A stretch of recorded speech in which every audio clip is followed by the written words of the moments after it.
What's up, guys? Welcome to the video. In today's video, we're going to be talking about the transfer process. So this is a question we get a lot, honestly. What happens when you're transferring from one college to another? Is it a good idea to walk onto a college, get some film, and then try to transfer to a D1 college? Should I go JUCO? Should I build my GPA and then transfer? The eligibility rules, all that kind of stuff, super confusing. We're going to break down the most simple way we know and give you guys our best advice on that. And everyone's situation is different, so make sure you guys take into account your own situation and try to make the best decision for you. And yeah, my name is Raterman. Nick Seamy. And we were both walk-ons at Ohio State University, so we're going to try to help you guys by telling you guys a little bit about what we think would be best in this scenario. Nick actually played football for a different school before he played at Ohio State, so he was a transfer. And yeah, we're going to let him dive in and tell you guys about the transfer process and sort of what you would need to know. Yeah, so I started out at Ashland University right out of high school, and I had a few injuries and whatnot, so that kind of knocked me out of playing, and I wanted to focus on academics and whatnot. So I transferred to Ohio State, and with that, I wasn't really having football in mind right away. But a big thing to note is that you have basically a 5-year clock that immediately starts as soon as you start as a full-time student in college. That's 15 credit hours 12 credit hours. 12 credit hours or more in any university. So if you start a 12 credit hour, anywhere, then essentially your clock has begun. Doesn't matter what age you are. You could have started that at 28 and now you have 5 years, or you could have started it right at 17 and now you have 5 years. Yeah. So if you go in the military, you've never joined college before, just to get that out of the question, you'll be fine. You'll have 5 years from whenever you start that 12 credit hour clock. And so what that 5-year means, so really you have 4 years to play, but the 5-year clock really accounts for you being redshirted the first year that you're out. Or you can also have a medical redshirt, which is very scarce. That would give you 6 years. Yeah. But in terms of like a normal route, for instance, so the first year that you start, and say for instance you start at a university, you start as a full-time student, you can get redshirted, which allows you to have 4 more years, which gives you the 5. The 5, yeah. So otherwise, so really you have 4, correct, unless you redshirt and or do a medical redshirt on top of the normal redshirt. Because you have, you have basically for a medical redshirt. I think they recently changed it. You can play up to, I think, like 30%, or it really depends on what sport you're doing, but 30 or 40% of your season.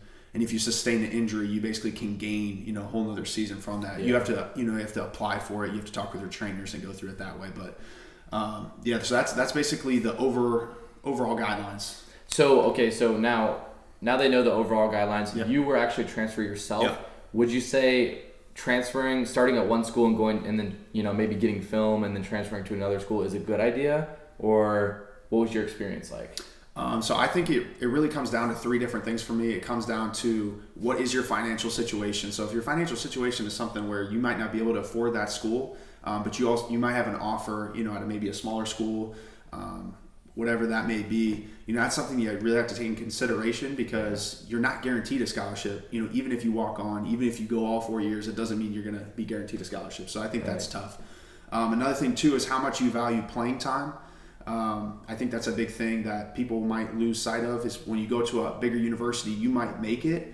But you're now a small fish in a big pond. Correct. Versus being a big fish in a small pond.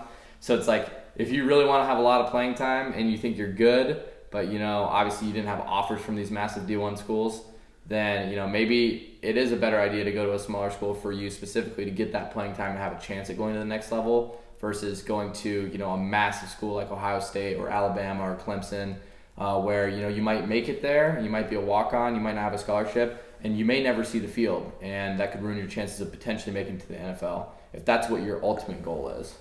Yeah, and I think the last thing too that I would say is make sure that the place that you go to, or maybe you even want to transfer to, has what you want to study.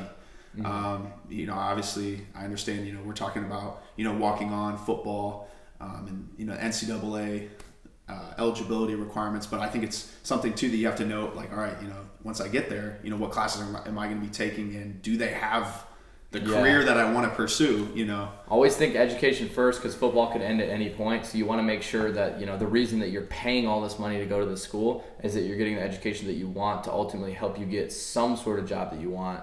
And if really all you want to do is football, then I guess you could throw that question out. But like, it's definitely important to think about.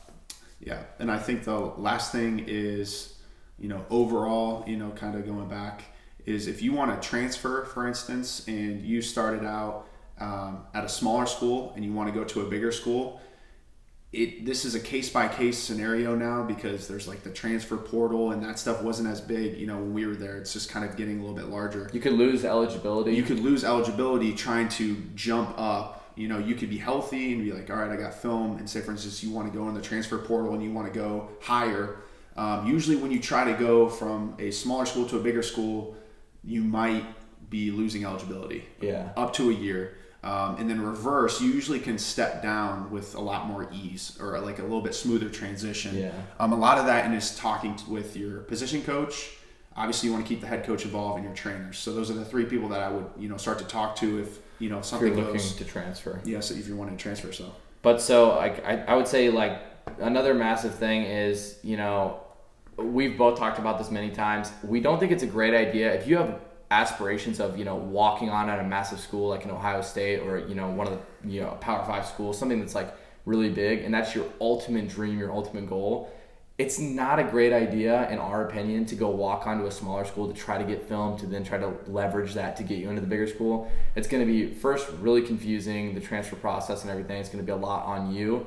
The credits for your actual, you know, like courses that you're studying, they might not transfer over. And then on top of that, really those bigger schools aren't going to give a shit about the film that you have. They're probably not even going to look at it. You're probably going to have to go to the tryout the same way that everyone else does. And they're really not going to look at it at the end of the day. So you may have just wasted a year eligibility. So depending on your goals, if your ultimate goal is to, you know, you have a dream school you've always wanted to play for, we both generally recommend just go and enroll in that dream school if you have the funds, the means to do it. And then once you're in that school, then, you know, you get your GPA above a 3.0, you know, are doing well in classes, you figure out when the tryout date is, you're training your butt off, and then you finally go to the tryout and you just try to make it through that means. We think that's the best route. That's really what I did. He did the transfer, he transferred from a smaller school to Ohio State without the intention of playing football at all, and then after a year or so ended up going to the tryout. So we really were in the same situation.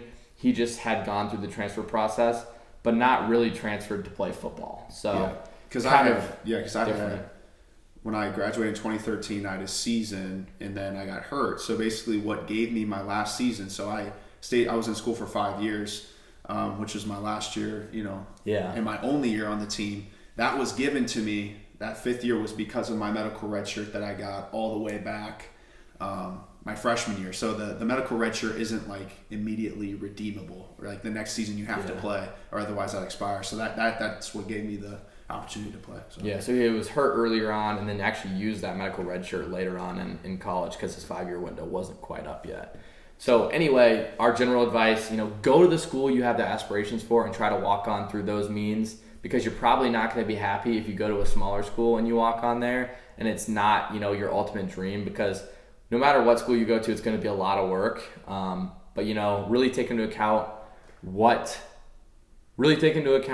is most important for your future, your education, your financial situation, and then ultimately how much you want to, you know, force yourself playing on the field.